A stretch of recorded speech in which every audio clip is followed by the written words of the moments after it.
I'm joined now by Matt Mayoko. Matt has been covering the 49ers since 1995, and he knows this team as well as just about anybody.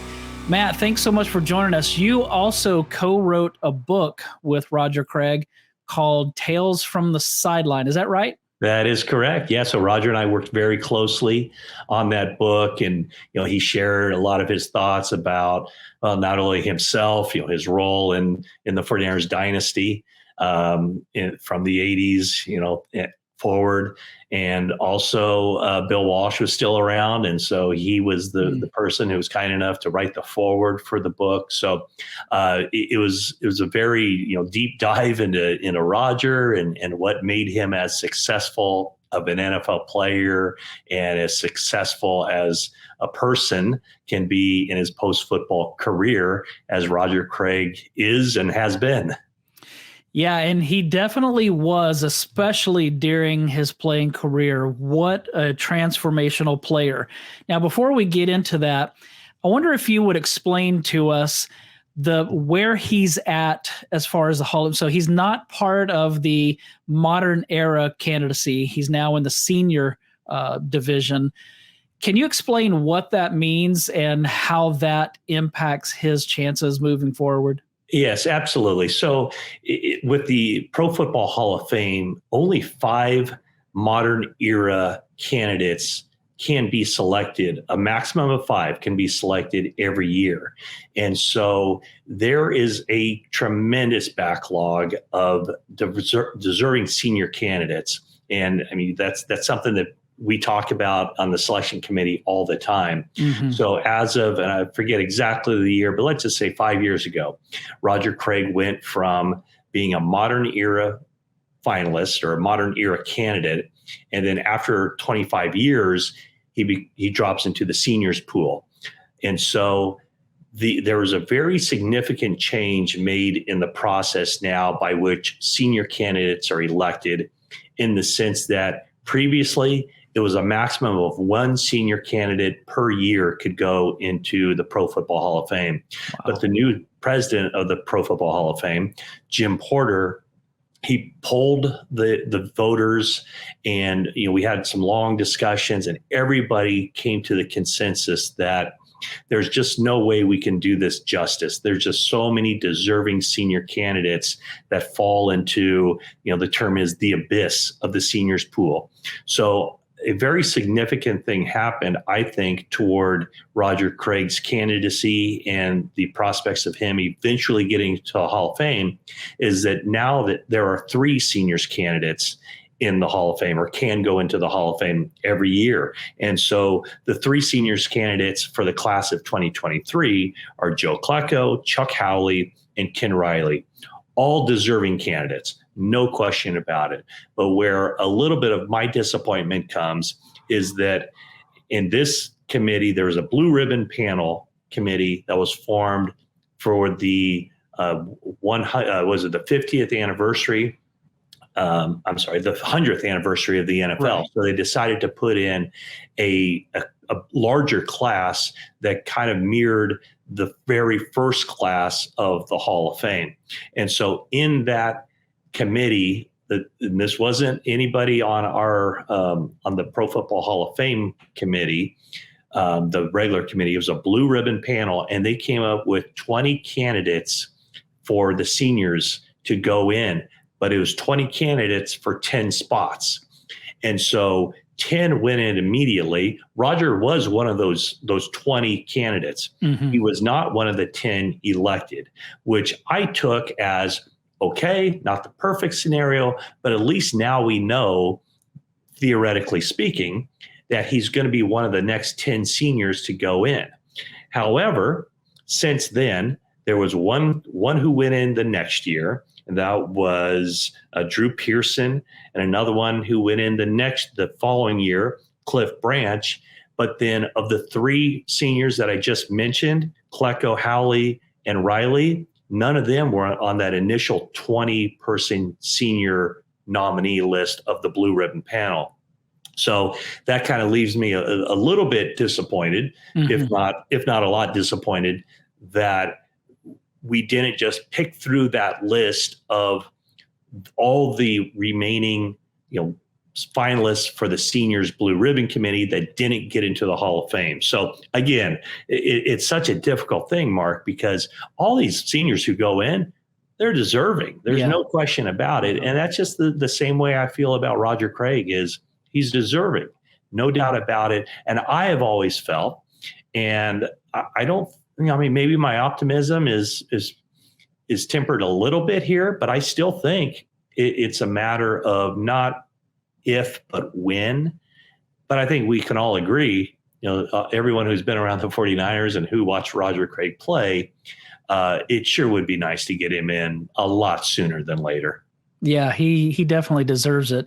Now, you mentioned Drew Pearson, and I don't want to pick on him, but there have been some players that have been inducted into the Hall of Fame who campaigned a little bit or made some noise or what have you. Roger Craig is not one to ever do anything like that. You're a Hall of Fame voter. Would that have any influence on you whatsoever?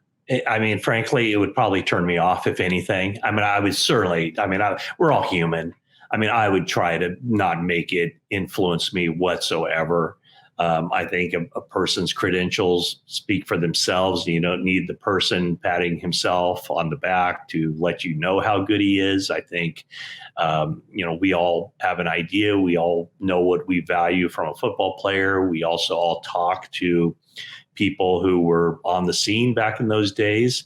As a voter for me, quite frankly, when it gets to me, because I'm not on the seniors committee, basically the seniors committee nominates the finalists, and then my vote is just up or down. Mm-hmm. And so I'm never, unless something extraordinary happened, I would never envision myself ever voting down on a seniors candidate, because it's not like that opens a spot for somebody else. By that point, when the seniors committee forwards, in this year's case, the name of 3 seniors finalists, by voting down on either Klecko, Howley, or Riley does no good for Roger Craig. Mm-hmm. In fact, it hurts him, because that just means there's one more candidate still out there among the seniors. So I appreciate and I respect Roger's professionalism and just the class with which he's handled this.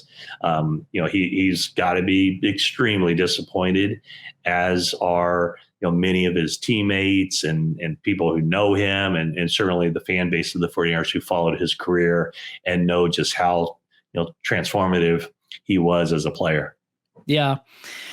Do you have any in your opinion, because there's just no way to know this, do you have any idea why it's taken so long? This is a player who changed football. What we see with Christian McCaffrey right now, and we saw with Marshall Faulk, and we've seen with other players like that, LaDainian Tomlinson, these kinds of players, it started with Roger Craig. It started with Marcus Allen, those kinds of guys. Walter Payton was a little bit of that, but none quite like Roger Craig back in that time. So why would a player that changed the NFL so drastically not be in after all of these years? I blame Pro Football Reference. I say that facetiously, but also I think there might be something to this. Pro Football Reference is just a phenomenal tool for anybody as far as being able to look up stats very quickly. Mm-hmm. And I think, honestly, on a single day when I'm working and I'm, whether it's free agency or during the season, I might be on Pro Football Reference looking up a certain player. I might be on that site 50 times in the course of the day. I'm on there every week too. Yeah. And so with Roger Craig, you click on Roger Craig's profile and what do you see? You see 4 Pro Bowls, you see 3 Super Bowl champs, but then when you scroll down to the bottom, you see, the rankings. Mm-hmm. And, he's 46th in NFL history in rushing. He's 114th in receptions. And I believe he's 6th among running backs. He's 47th in yards from scrimmage. And so I think if you just scratch the surface, those are the numbers you see. And therefore you could easily go, well, that's not all that impressive.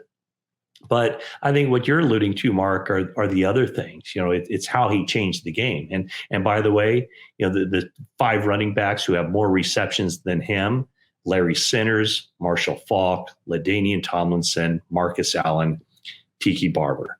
And so I guess all but Marcus Allen were after Roger. And I could make a case, as could you, I'm sure, that those numbers from those other running backs wouldn't be as great as Rodgers if it weren't for Roger, meaning that Roger changed the game, and he changed the game in conjunction with Bill Walsh. I guess Bill Walsh changed the game. He did it because of Roger Craig. And let me just, I go back to when I wrote the book with Roger Craig. I did talk to Bill Walsh a lot. And one of the things he told me was that, he was such an outside the box thinker and so innovative, creative, all that. The one thing he told me was that he could not take the 49ers offense to the place where he envisioned it going until they got Roger Craig.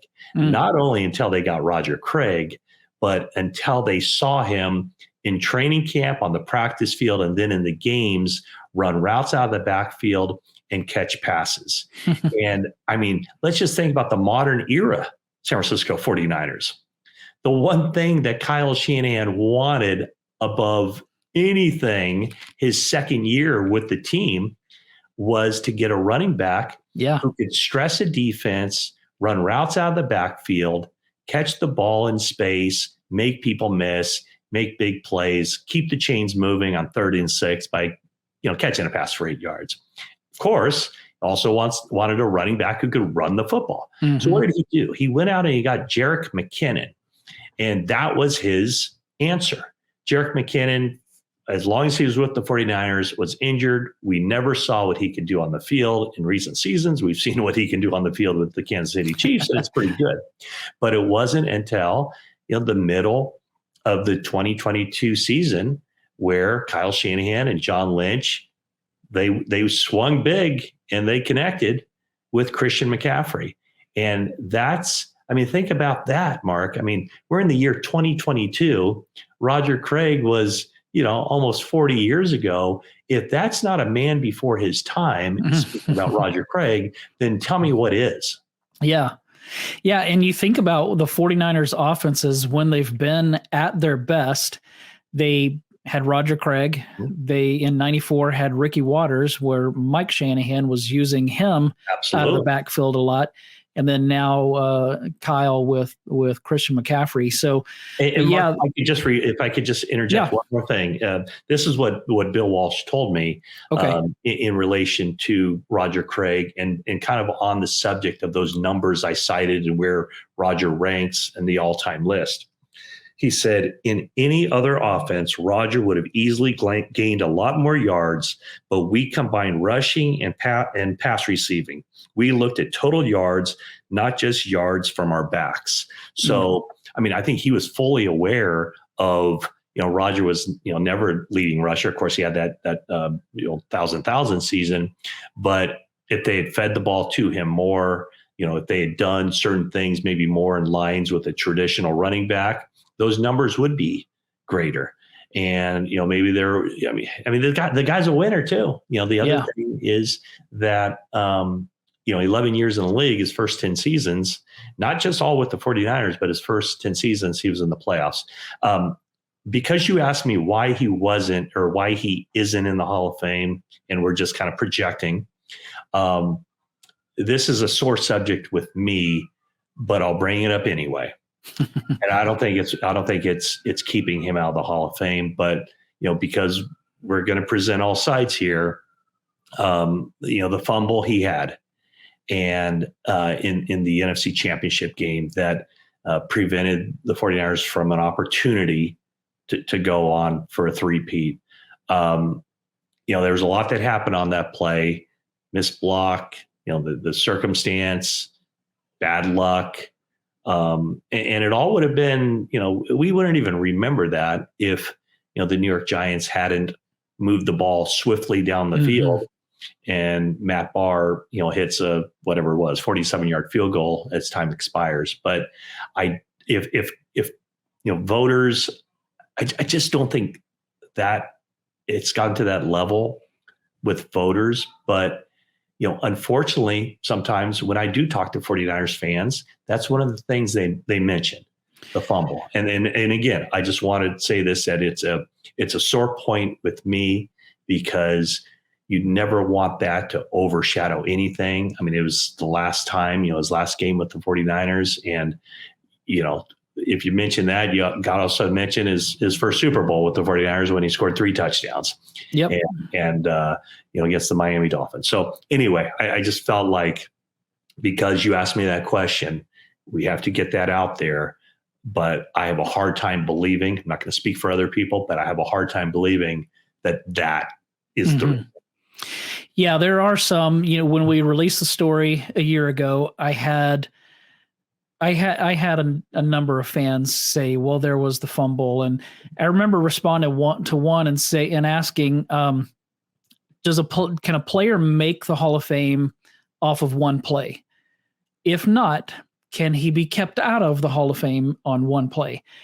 To me, it's a silly, terrible argument. He also fumbled in Super Bowl 23, but nobody thinks about that because the 49ers won the game. So, and Mark, I don't even remember that, to be honest with you. Yeah, it was a big hit. I don't remember who hit him. May have been that David Fulcher guy, because that guy was a beast in that game, that safety for Cincinnati. But that is an unfortunate thing. Is there anything that you would add to the case for him? Because you mentioned where he ranks on the yards from scrimmage. If I'm not mistaken, he's ahead of some guys like Earl Campbell on that list. And he's also ahead of John Stallworth, who's in the Hall of Fame, when it comes to receptions and receiving yards. And that's a receiver that's in the Hall of Fame. If that receiver is in, then why isn't the running back who has better stats than him?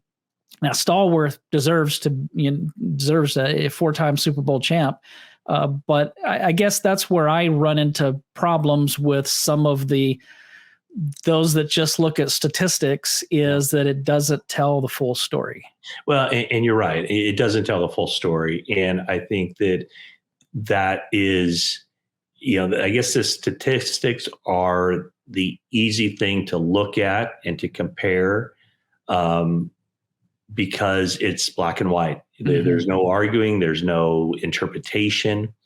And I think the problem with Roger is so much of what he brought to the table, not only for the 49ers, but just for how maybe the running back position was perceived and continues to be perceived nearly 40 years later, but also what teams started looking for in their running backs. Now, I don't even know if there was a third down back really before Roger Craig. And Roger Craig wasn't just a third down back. He was a first down back. He was a second down back. He was a third down back. So I think that what he did was he changed the game from that standpoint. And I think, I think we just had a person go into the Hall of Fame this year, or will be going in August, Rondé Barber, who kind of changed the game too, from the sense that he kind of put Nickelback on the map.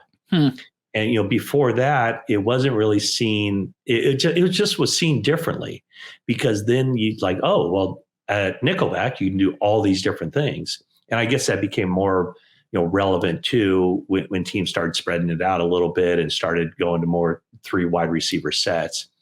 But I just think that everything you have to know about what Roger Craig did to revolutionize the game of football, especially at the NFL level, all you have to do is look at that 1,000 season.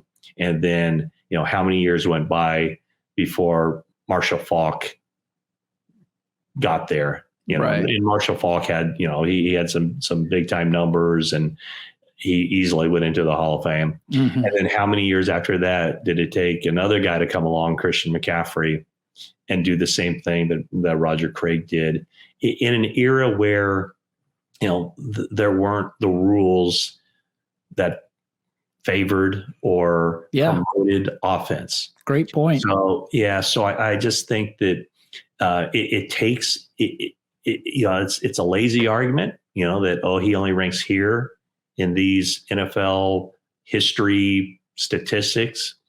I think that Fred Dean, before Charles Haley, Fred Dean got into the Hall of Fame in large part because of how he changed the game. He's situational pass rusher, a guy who could just come in and be a closer. And so, the Pro Football Hall of Fame is, there's been guys throughout the years who have gotten in because they were outstanding football players, A, and B, they changed the course of the game. And those are three examples of guys that I can think of: Fred Dean, Rondé Barber. I'm sure there's more.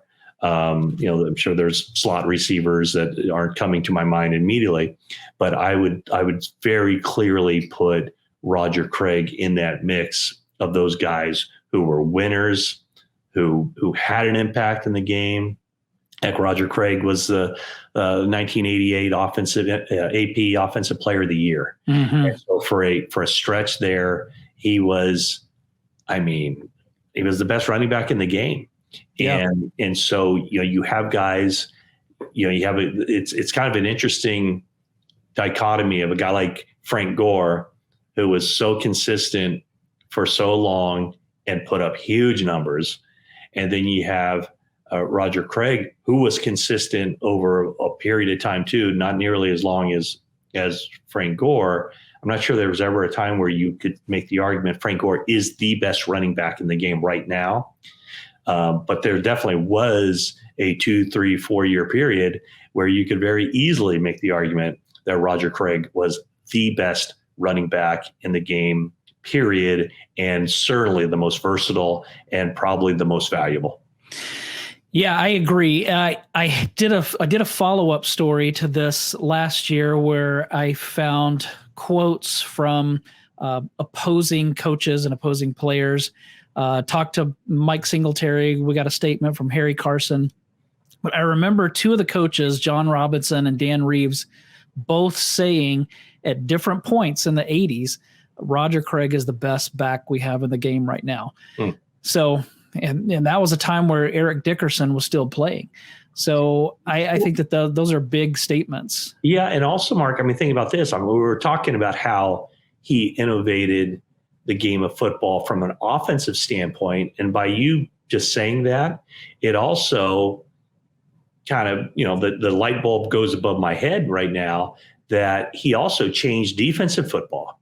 Because now, you used to have these big hulking linebackers with the big rhino rolls on their neck. You couldn't have those anymore.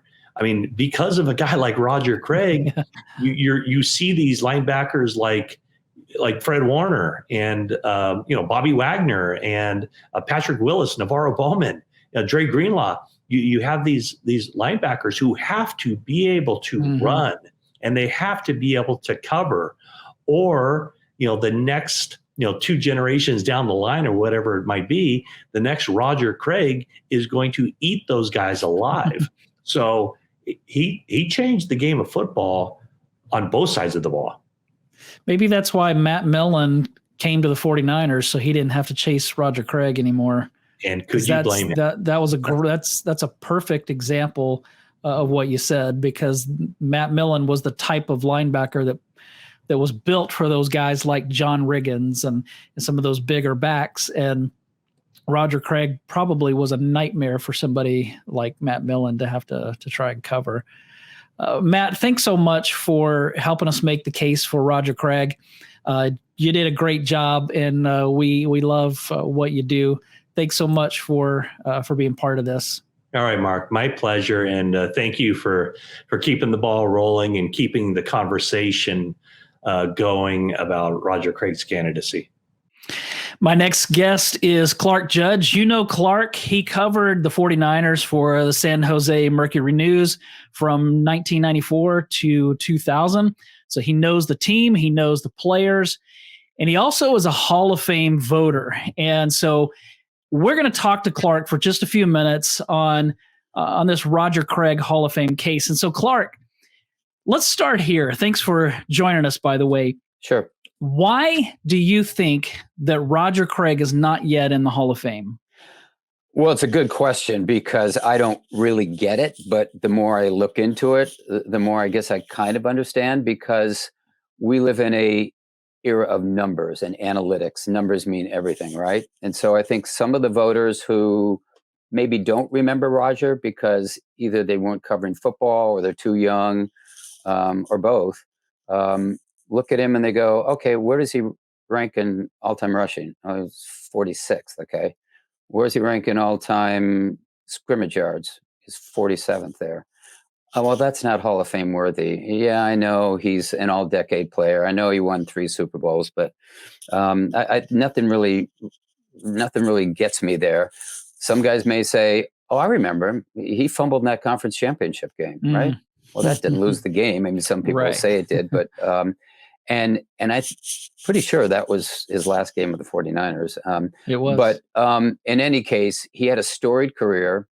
I certainly remember him well because before I covered the 49ers, I was covering the San Diego Chargers for 10 years down in San Diego. And every so often we would see the 49ers, but I always cover him in the playoffs. And the thing that struck me was he was so different than any running back of that time because not only was he a productive runner, he was a great receiver coming out of the backfield. Now, we've had those before.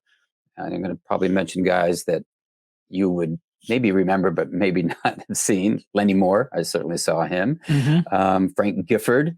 They were great running backs who were great receivers, but they moved to, I think Lenny was a slot receiver later in his career. Frank was a wide receiver. So Roger Craig was not that. He was a running back who came out of the backfield on the move and caught the ball on the run. And to me, I remember what Steve Young once said to me when I covered an early game about a 3rd and short against the Rams, and there were fewer than 2 minutes left. The Rams were out of timeouts, and Steve threw a short pass. I asked him afterwards, why would you take that chance? And he said, what do you mean? I said, well, 3 things can happen, 2 of which aren't very good, incompletions and interception. He goes, you're new around here, aren't you? I said, yeah. He goes, that's safer for us than a run. That's a long run for us. They got the first down. They completed pass prior to Brent Jones. And he said, that's safer for us. And I realized I should have known that from watching how they behaved in the 80s there with Roger Craig. You get the short pass to him coming out of the backfields, like a 4 or 5 yard run, except with him is more like an 8 and 9 yard run. He was so far ahead of his time. I mean, he's one of the first guys who could do everything. He could run, he could catch, he could block. But the running and the catching to me was what made it so critical. Ricky Waters was Roger Craig. Right. Christian McCaffrey is Roger Craig. Backs we see, Marshall Faulk was Roger Craig. But Roger Craig was the first guy to do it. Yeah. He had 92 catches in 1 year. I mean, that was astounding for a running back. Yeah. And so he did things that others couldn't. He was I think he's the only guy to be Pro Bowler as running back and a fullback. First guy to have 1,000 yards in rushing in one season, as well as receiving in one season. The 3 Super Bowls, 3 touchdowns in a Super Bowl. That was a record. First running back to have 100 yards receiving. I mean, you go down the list. You go, what's he missing? All decade. He's all decade. Well, how many all decade running backs from the 70s, 80s, or 90s aren't in Canton? How many? Yeah. 1. Right. Roger Craig. And so you go, what's missing from this resume? And the answer is nothing, really nothing. But to get that across, he's got to get in the room. Maybe he's got to get in the room as a finalist. He's been in one time, 2010. I wasn't there for then, but he didn't make it. And I don't think he made the first cut from 15 to 10. And he hasn't come back. Why the Centennial Committee didn't vote him in, I have no idea. I wasn't on. That's a different committee. Why the seniors haven't voted him in, I have no idea. He's long since overdue. But I'm telling you, I think when it comes down to why he didn't make it as a modern era candidate, that's probably what they were looking at when I was talking about rushing statistics and total yards from scrimmage, because it's a numbers-driven society. And our point is the older guys, like someone like me, Rick Gosselin, Ron Borges, is that what did you see? Forget the numbers, because if that's all you're going to tell me about, get in an accounting firm in here. We'll just go down the list, go from 1 through 10. What did you see? You got to bring more into the room than that. And what I saw was a complete player. And I will tell you this, Mark, lastly, it's a long answer. I'll tell you this.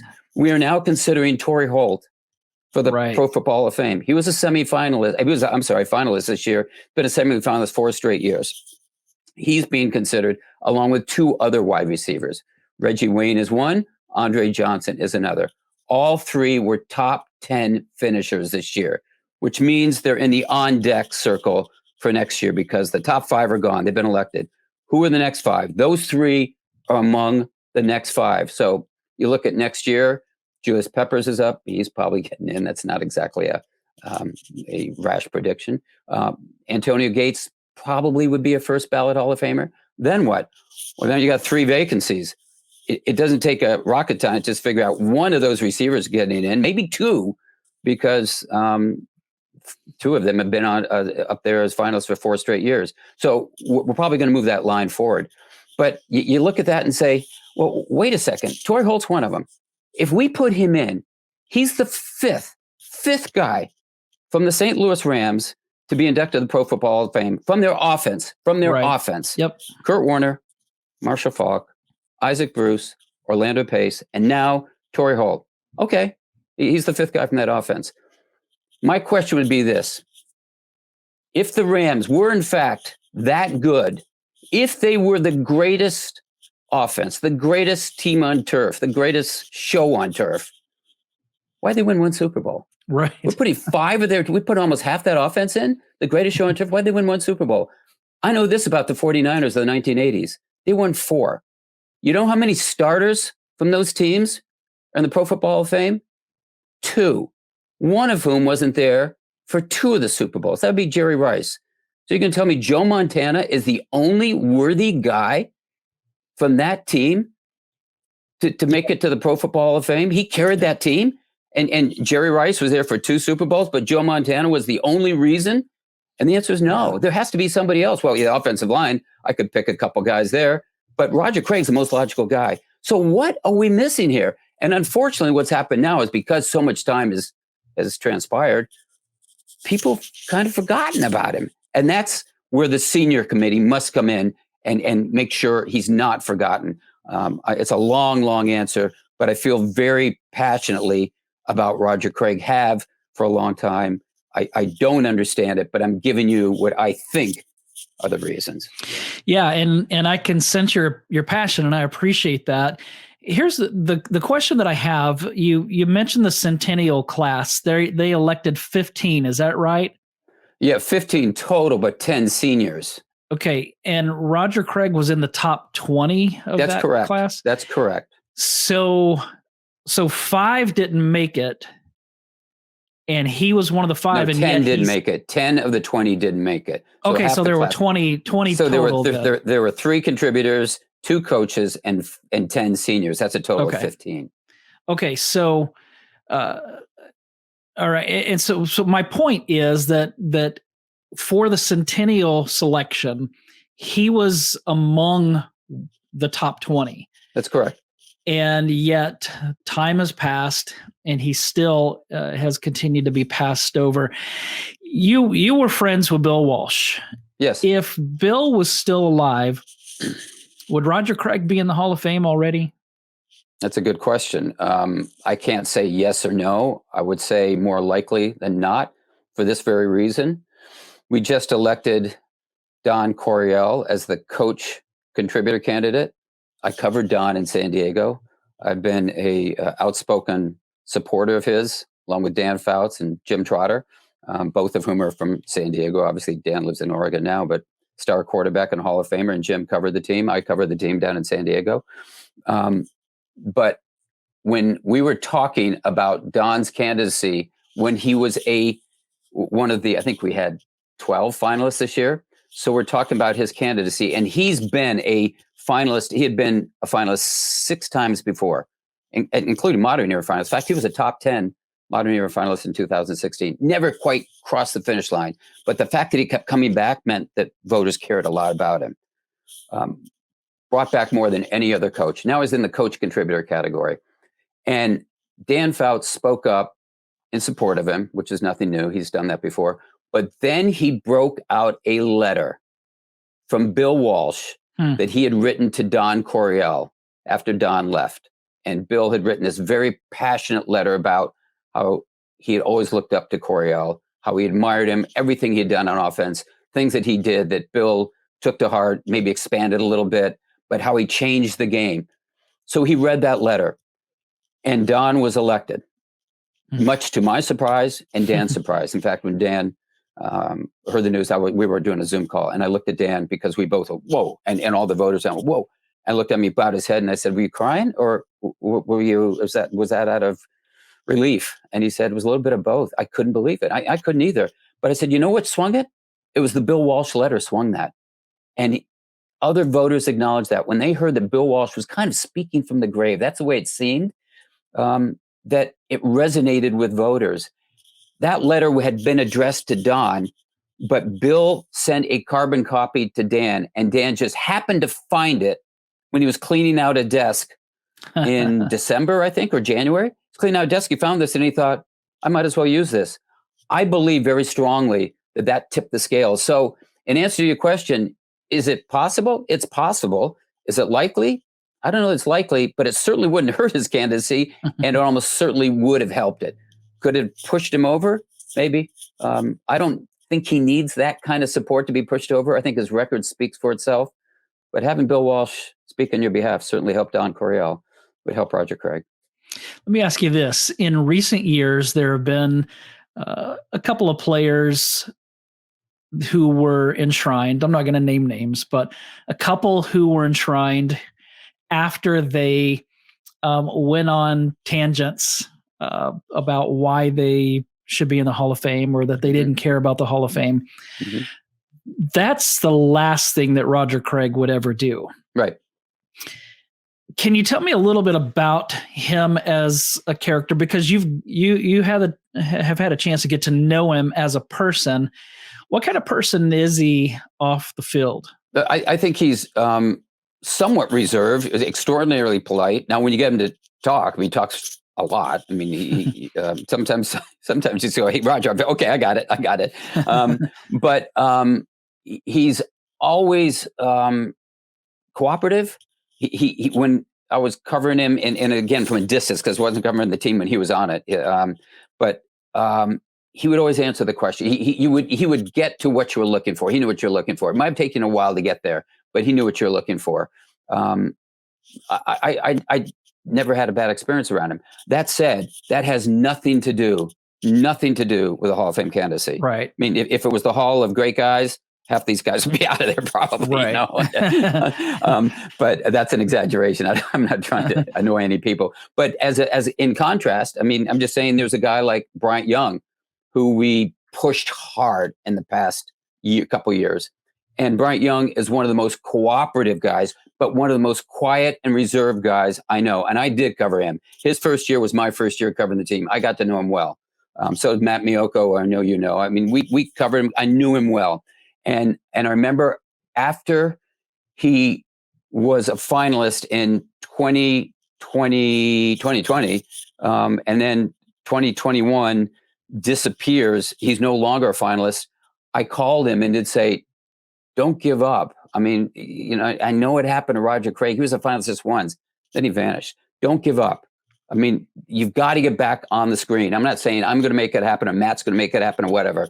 But you've just got to get back on the screen. With the help of Kirk Reynolds, put together a really helpful video. He got back on there as a finalist. And I went, okay, now you're back in the game. So let's see how far this goes.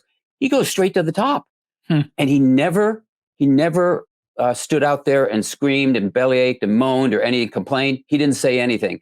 And when you covered him, he was a quiet guy, and he was one of the most respected, most courteous, one of the best players I've ever covered in any sport whatsoever. Just a class individual. And he and I think Matt and some others probably thought that might hurt him a little bit because he wasn't outspoken like a Warren Sapp. He wasn't that kind of guy. Was he as good as Warren Sapp? Well, listen to these guys who were on the video. They said, yeah, he's better. But why did Warren Sapp get the attention he didn't? We didn't know that. And we thought maybe that hurt you a little bit. In the end, it didn't, because these guys spoke up for him and just said, this is a great player.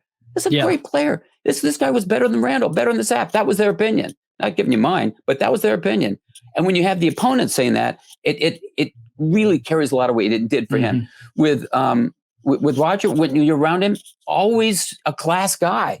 Just a class guy. He doesn't have to, as I said, he doesn't have to bellyache or complain or get angry. I can understand his disappointment. I'd be disappointed too.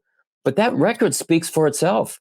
And at some point, it's going to resonate with voters. Honestly, I believe very strongly that it'll happen. I don't want to have happen with him what happened to others, like a Ken Stabler or Ken Riley, that they're gone before that happens.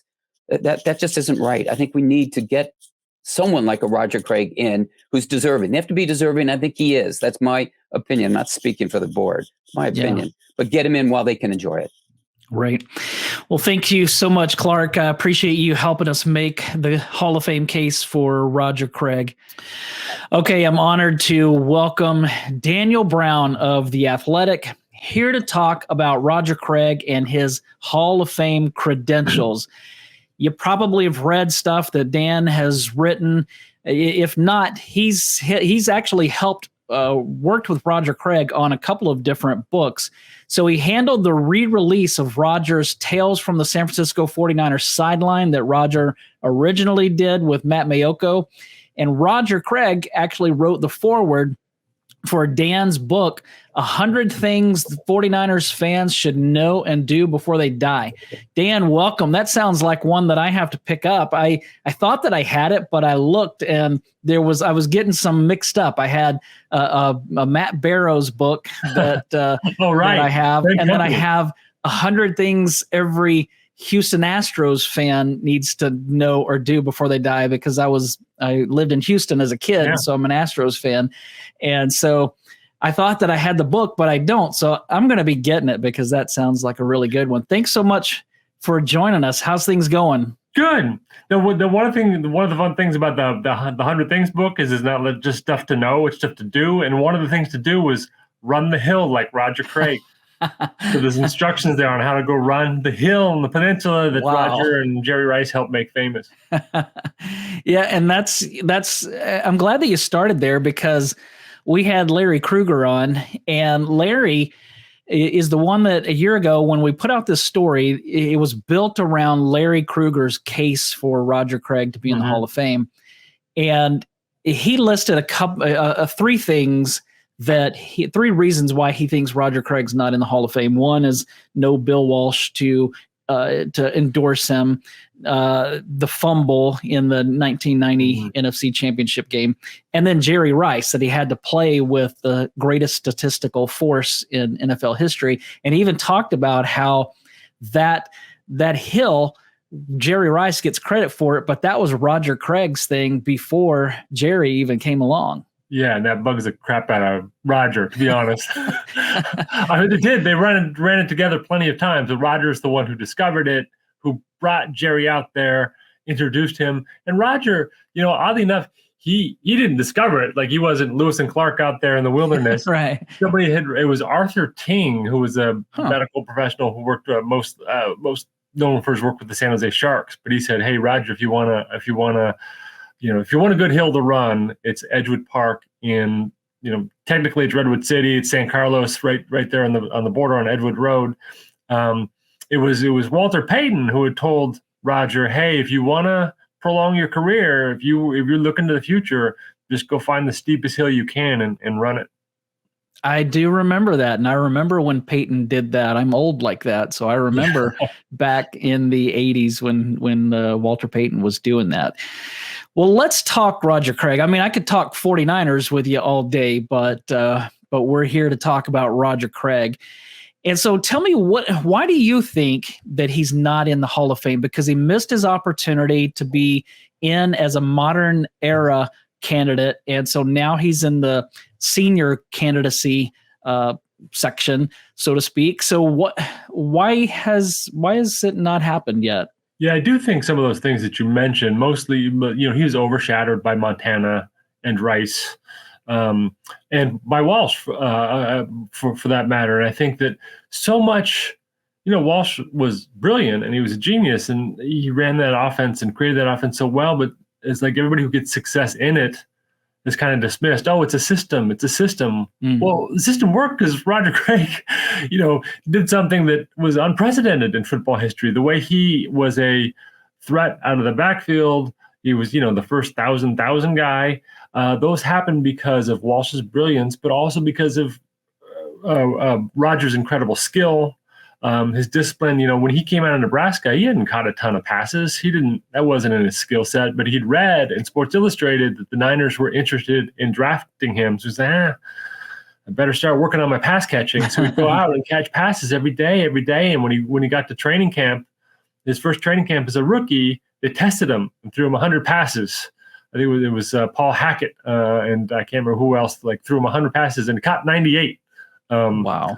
And one of them was overthrown or something. But well, that's a long way of saying he brought the skills to the table that made that West Coast offense thrive. And I think Walsh gets credit and Roger sometimes views it as merely the recipient of those diagrams and those X's and O's on the grease board. And I don't think he gets enough credit for. Oh, and one other thing that didn't really super help him, but it was part of the reason those teams were so great is he was unselfish. He didn't need to carry the ball. If they had a big lead, he would block. He would, if they wanted him to switch to fullback, he'd switch to fullback. Obviously that's the thing to do, to be self-sacrificing with the team, do whatever you want for the team. But somebody who had been maybe more boisterous and more selfish would have found a way to, hey man, let me get my 100, give me more carries, whatever. But he wasn't that way. Whatever you need for Bill Walsh, they were all that way, all those Niners. And I think they, as a team, as a dynasty, they're probably underrepresented in the Hall of Fame across the board. What do you think needs to happen? Like from this point on, what do you think are the odds? I mean, the seniors division, they do now select 3 candidates instead of just one, like in the years past. But so that should increase Roger Craig's odds. But how long do you think that this might take? It's taken so long. I mean, I think, before Bill Walsh died, he told Roger very reassuringly, hey, don't worry, Roger, you're going to get in. Be patient. It's going to take time, but you're going to get in. And I think it's fair to wonder at this point, for as brilliant as Walsh was he wrong about this one? I'm getting nervous because for a while I bought it too, that it'll be fine. What needs to happen now? The trick is, as time goes by and as the game has changed, the Rodgers' overall numbers get diminished. It's more commonplace now for running backs to do what he did in terms of dual threats. And that's the way it should be looked at. That happened in part because of Rodgers' success, and everybody wanted to do the Bill Walsh West Coast offense thing. But I was looking at these things. If you look at the sheer rushing yards, Rodgers now 46th on the all-time list. In terms of rushing yards per game, because he got so many passes, he's at 49.6 yards per game. It takes, you look at those numbers, not a Hall of Famer. That's not going to be a conversation starter. But I also went and looked, Joe Montana, if you look at his career passing yards, he was the greatest of all time. Brady may have, there's that argument, but he was kind of unquestioned the number 1 guy, or certainly a top 5 guy. Now, career passing yards, 22nd, just below Russell Wilson. He's 2 spots ahead of Andy Dalton now. Wow. Joe Montana passing touchdowns, he's 19th. He's just behind Vinny Testaverde. completion percentage. We think of Montana as this pinpoint, accurate, incredible passer.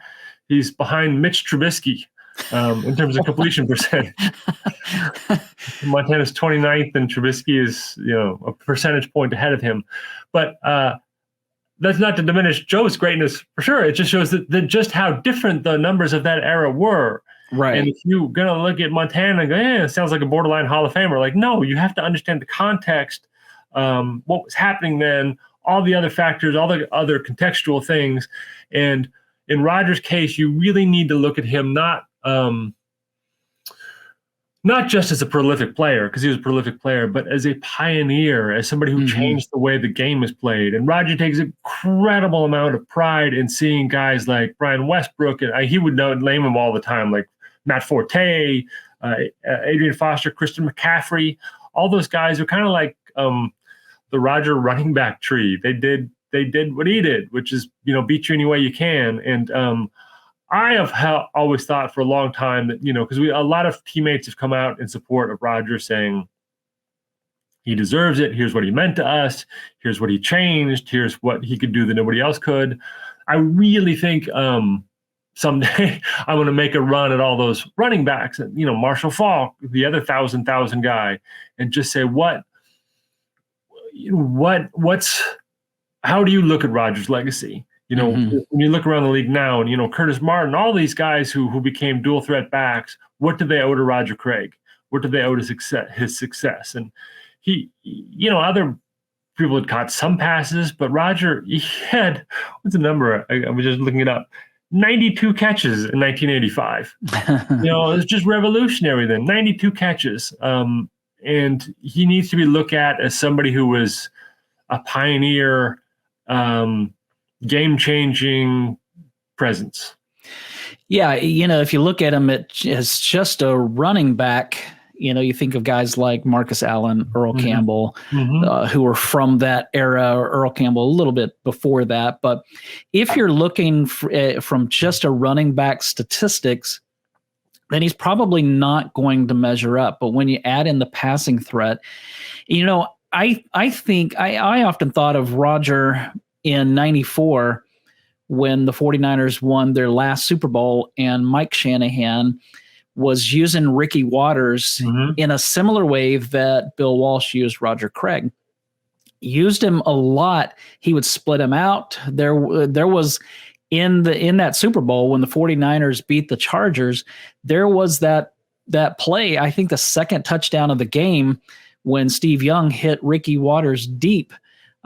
That's not something that running backs do, run deep routes like that. And I think that, if I remember right, Steve Young has said that the worst decision the 49ers made after that season was not bringing back Ricky Waters. He didn't mention not bringing back Deion Sanders. He mentioned Ricky Waters. And so I think that you look at those kinds of things, and like you said, that goes back to Roger Craig and how Bill Walsh used him. Yeah, I can't remember the exact circumstances, but Roger, one of his favorite stories is that after they won the Super Bowl one year, Walsh came up to him and said, "Hey, I'm going to need even more out of next year. I'm going to need 1,000 out of you next year." And Roger realized, hey, man, he didn't say what category, so I better prepare for both. It must have been it must have been after 84. He must have said, I need you to I need 1,000 out of you. Okay, well, didn't say which one, so I'll be ready for both. And he also when he led the league in receptions, right? 92 catches. He got to the Pro Bowl, and Art Monk said, "Hey, man, stay out of my category." Yeah, it was too bad that Roger didn't prepare to throw for 1,000 yards in 85, because then he would have been a shoo-in. I don't know that Marshall Faulk and Christian McCaffrey could have done that, although McCaffrey did throw a touchdown pass this past season, so you never know.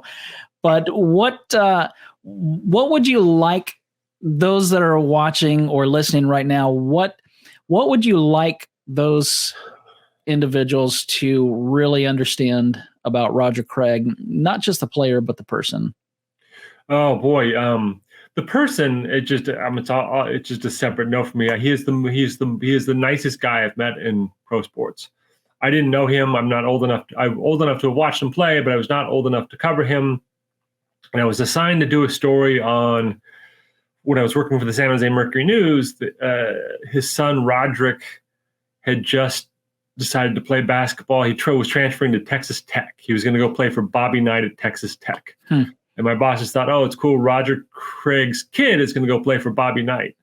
So with great I found his number, and with great trepidation, I called him, this icon of my youth, and I didn't know if he's going to, and he was just so welcoming. And the thing that he did that he still does, and I just, if he has a line that I laugh at, he'll say it again, just to make sure I get it in my notes. He realized that, he goes, oh man, he's going to use that. I'll say it again to make sure he has it. And he'll do it if I laugh. And he used to say stuff like, Jim Harbaugh's got the secret sauce. And I'd laugh. He goes, yeah, Jim Harbaugh's got the secret sauce. Nice and slow. It's like, again. That's funny. But I've become, we became friends. And just, I've never seen anybody more outgoing with the public and engaging. His business partner, who would travel with him through airports, said people in the airport would go, hey, Roger Craig. And Roger, instead of waving and keep walking, would whirl around and go up to the person and go, hey, how long have you been a Niners fan? It's great to meet you. It's like, Roger, we got a flight to catch. You can't chat with everybody at SFO. Let's keep it moving. Yeah. I had lunch with him once at the place, and then the busboy kind of nervously came up and said, I'm a big fan of yours. Can you sign this? I think it was a menu or a napkin or something. And Roger's like, yeah, sure. But then I forgot about it. And then I slowly noticed later, like Roger's like writing just like a note to him saying, hey, this is my favorite place. Thank you so much for the great service. It's incredible always coming here. All the best, Roger. He didn't just sign the napkin and hand it back to him. So he's that kind of guy. And yeah, if there's a Hall of Fame for people, he'd be a first ballot. Yeah. Yeah. I have never met him, but after the story was released a year ago, did get to text back and forth with him, and he wasn't just a guy that said, hey, thanks for writing the story. Mm-hmm. He was very personable in that time. And I could just tell that he's a sweet guy. And so it made me want this even more for him, because I've wanted this as a fan of the team and a fan of him, but I want it more now as a fan of him as a person, because I think that it's well deserved. Anything else that you want to add? Yeah, just for sure. What are the things that it's, again, this is another thing that Jerry Rice gets credit for, deservedly, but if you want a 1A and 1B, setting the tone on the practice field for that dynasty, people probably will tell you, was Roger Craig.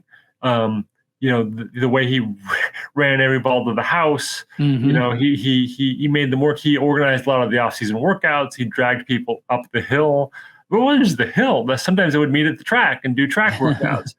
On the field, they just treated practice like it was the hardest thing they were going to do all week, and that's why Sunday looks so easy. Yeah. And Jerry, his work ethic is just as relentless and just as crazy and just as maniacal, and that's why he played for so long and did all the things that he did. But Roger was right there with him. And I think that, I don't know how often people talk about leadership in the Hall of Fame discussion, but you're talking about one of the great teams of all time, and Roger was one of the leaders of it. Beyond everything he did on the field should count for something. Dan, thanks so much for being part of this. I really appreciate your insight. It was fun to talk to you. Yeah, thanks so much, Mark. Keep up the fight. Our next guest is Rick Gosselin, formerly of the Dallas Morning News. You have likely read his stuff. He's been covering the NFL for 50 years. Amazing career. Rick, thanks so much for joining us. One of the things that I'm intrigued about is not only are you a Hall of Fame voter, but you're a Seniors Hall of Fame voter, which is where Roger Craig is at, because he's no longer eligible as a modern day enshrinee, so to speak. So let's get right into why you believe Roger Craig is not in the Hall of Fame yet? I'm as puzzled as you are. I look at just look at the great offenses of the past. The 70s Raiders went to one Super Bowl, and they have 8 offensive players Wow. from that decade in the Hall of Fame. The 70s Steelers won 4 Super Bowls. They have 4 Hall of Fame offensive players from that decade. The 90s Cowboys, 3 Super Bowls. They have 4 Hall of Famers from that decade. Even the Greatest Show on Turf, which went to one Super Bowl or won 1 Super Bowl, they got 3 in, Warner, Falk, and Bruce, and could have a 4th in Torrey Holt. And then you look at the 49ers with maybe arguably the best offensive mind in history of the game, Bill Walsh, 2, Montana and Rice. And Rice wasn't even there for the first 2. Right. There had to be somebody else besides Montana. One man does not make a team. There had to be some playmakers, and Roger Craig is the guy that jumps out. He was the all-decade guy. Why he's been passed over, I can't explain. I can't explain a lot of things with this committee. I've been on the senior committee for almost 20 years now, and I've got a list of 100 players that I think that either had careers or achievements that deserve consideration or deserve discussion in the Hall of Fame. Of those 100, 86 have never been discussed. There are 56 all-decade players in the senior pool, and I think only 2 of them have been discussed. There's such a logjam back there. You know, your window to get in is at 20 years of eligibility. And once you fall into that senior pool, it's disaster. Everybody in that pool is a long shot because we were bringing out one at a time. Now for the next couple of years, we're bringing out 3, but they're so competitive for those spots. When we talk about the Hall of Fame discussions within the senior division, what does it look like in those meetings? Does someone like in your case, who let's say, for instance, that you really believe that Roger Craig should be in the Hall of Fame, or let's say that there was a Steelers reporter who really believed that John Stallworth needed to be in the Hall of Fame before he was inducted, because it took him a while. What does that look like? Does that particular reporter, or does just anyone bring the name to the table to discuss it, or how does that work? We do it the same way as the full committee. We get a slate of about 80 names, seniors, and we vote that slate down to 15. And if you don't make the 15, we don't discuss you. So we'll take the 15 into the room in August, and we'll come up with our 3 candidates from that group of 15. Okay. But the key is you got to get to the 15. It's not like we walk in with no slate and we just start talking about players. We only talk about the 15 that the group votes as the 15 best senior candidates. I was reading, because I talked to Clark Judge, and he said that one of the reasons that he thinks that Roger Craig is not yet in is because voters these days only look at the stats, and that there are a lot of voters who may not have watched Roger Craig. And so I got thinking about some of the stats and noticed that Roger Craig has more regular season receptions than John Stallworth and Lynn Swann. He has more receiving yards than Lance Allworth, Kellen Winslow, and John Stallworth. So Stallworth mentioned twice there, a receiver who's in the Hall of Fame, and Roger Craig, a running back who played fullback for part of his career, has more. Roger Craig has more receptions and more receiving yards than John Stallworth, a Hall of Fame receiver. Roger Craig also has more rushing yards than Larry Zonka and Gale Sayers, more total yards than Larry Zonka, Earl Campbell, Jim Taylor, Art Monk, and Michael Irvin, who I'm sure you know well from covering the Cowboys. So when you hear some of those statistics, is it that it's just not as glowing? Or I guess I just see that there are numbers. When Roger Craig retired, he was top 20 in receiving and rushing yards, if I remember right. And so to me, he has the numbers, But is it that so much time has passed and so many have now passed him? Because I read an article that you wrote in 2018, March of 2018, where you were endorsing Roger Craig, and you made the point that Frank Gore, who's beloved by many 49ers fans, is going to be in the Hall of Fame. At that time, I don't remember what number you said he was on the rushing list, but now he's right up there. Yeah. And so, yeah, he's going to be in the Hall of Fame. But you asked the question, who would you rather have, Frank Gore or Roger Craig? I think that younger 49ers fans would say Frank Gore, but I think many who are not younger and who watched Roger Craig would say there's really no comparison. And I'm one in that boat. So what do you think it is? Is it just time that's too much time has passed? Yeah, it's tough. Once upon a time, the magic number, most running backs thought the magic number for the Hall was 10,000 yards. And Roger didn't get there. I think if Roger had played his entire career as a halfback and got the carries early in his career that he got later in his career, I think there's a good chance he might already be in the Hall of Fame. You know, I think, but that's what's impressive about his career. He was a Pro Bowl fullback who led the NFL in receiving one year, and then moved to halfback and became the NFL's Offensive Player of the Year. And in '88, he had over 2,000 yards, including a career best 1,500 yards. So you're splitting your career between two different types of positions: the fullback position and the halfback position. When I lived in Kansas City, I covered a lot of Big 8 football, and I saw Roger Craig play at Nebraska. And he was not a pass catcher then; he was a running back.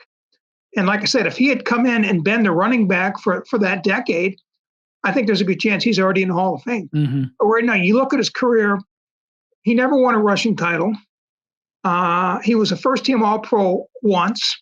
He only had 3,000-yard seasons. So if you're going to just look at the season by season, you know, he may not stack up. And I think that's one of the issues. You know, Clark is right. I think with the demise of newspapers, the voting members of the committee have gotten younger. A lot of other voters now started covering football in the 1990s, in the 2000 decade. And when I talk 60s Packers, 70s Steelers, and 80s 49ers, I'm speaking a foreign language. Mm-hmm. Many of them, you know, didn't know or appreciate what Roger Craig was doing in the 80s for this team. But the running back position is tough to figure out. Larry Brown was an MVP in 1971, led the league in rushing, never been discussed as a Hall of Fame finalist. Jamal Lewis had a 2,000-yard season, 6,000-yard seasons, 10,000 career yards, can't get in the room. Sean Alexander, league MVP, 6,000-yard seasons, can't get in the room. I don't know what it is with the running back position, maybe because the position's been de-emphasized in the last 10, 12 years. Maybe people aren't looking at running back. And if you're not looking at the ones they've seen, they're not going to look at the ones they haven't seen, which is the Larry Browns and the Roger Craigs and the back Lawrence McCutcheons and backs like that. And that's one of the things working against them. The running back position has been de-emphasized, it seems, in this league, and it's hurting all running backs, past and present. Why do you think that Roger Craig belongs in the Hall of Fame? Because he did it two ways. He was the best fullback in the game, then he was the best halfback in the game. And what he did to that offense, you can't really judge by the numbers. I mean, he's playing in an offense with Jerry Rice, with a team that liked to throw the football. He wasn't going to get a 2,000-yard rushing season. You know, he was a great team running back. There are a lot of backs that, win rushing titles and gain a lot of yards, but their teams don't win Super Bowls. And Roger Craig blocked, caught, ran, whatever that offense needed at that time, he did. And like I said, two players off that offense are in the Hall of Fame. Off that offense, that Bill Walsh offense, there should be more. Mm-hmm. At least 3 or 4, like all these other offenses I talked about. And I think Roger Craig certainly belongs, given that. What will it take for this to happen? Is it just gonna take time, or is there a possibility that it won't happen? like I said, anybody in the senior pool is now a long shot because we're only bringing out 1, 2, and even 3 now at a time. You look at it's the running back. There's so many good running backs. Pat Harder was an MVP running back for the Chicago Cardinals in 1948. He's sitting there, never been discussed. It's tough. And right now, out of the senior pool, in the history of the committee, 53 years, we've had almost twice as many offensive players as defensive players. And last year we brought out 3 defensive players. And I think now more and more we're looking at defensive players, the guys that have been overlooked, because we've always been going offensive. And that's probably going to hurt Roger too.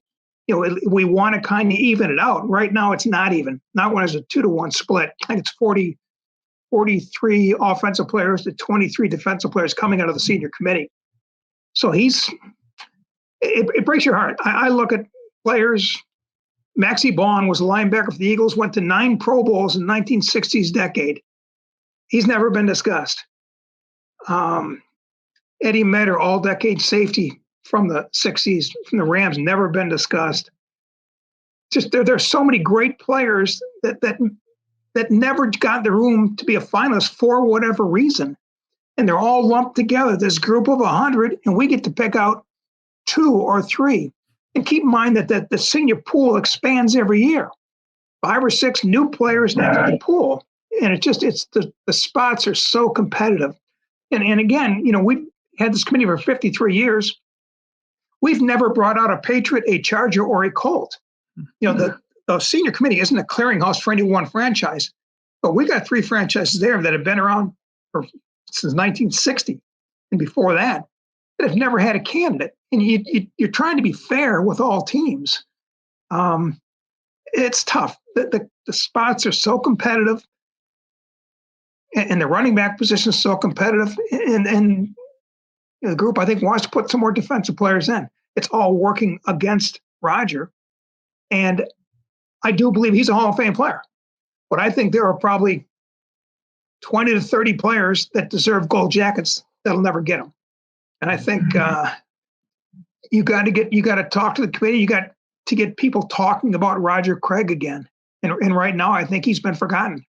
We put in Joe Klecko, who played in the, after Craig essentially, and players like that. And it's tough. It's tough. If you're in the senior pool, you're a long shot. Wow. Well, that's what we're trying to do, is get people talking about Roger Craig. Rick, thanks so much for joining us and for helping us make the case for Roger Craig to be in the Hall of Fame. I appreciate it, Mark. Thanks for having me.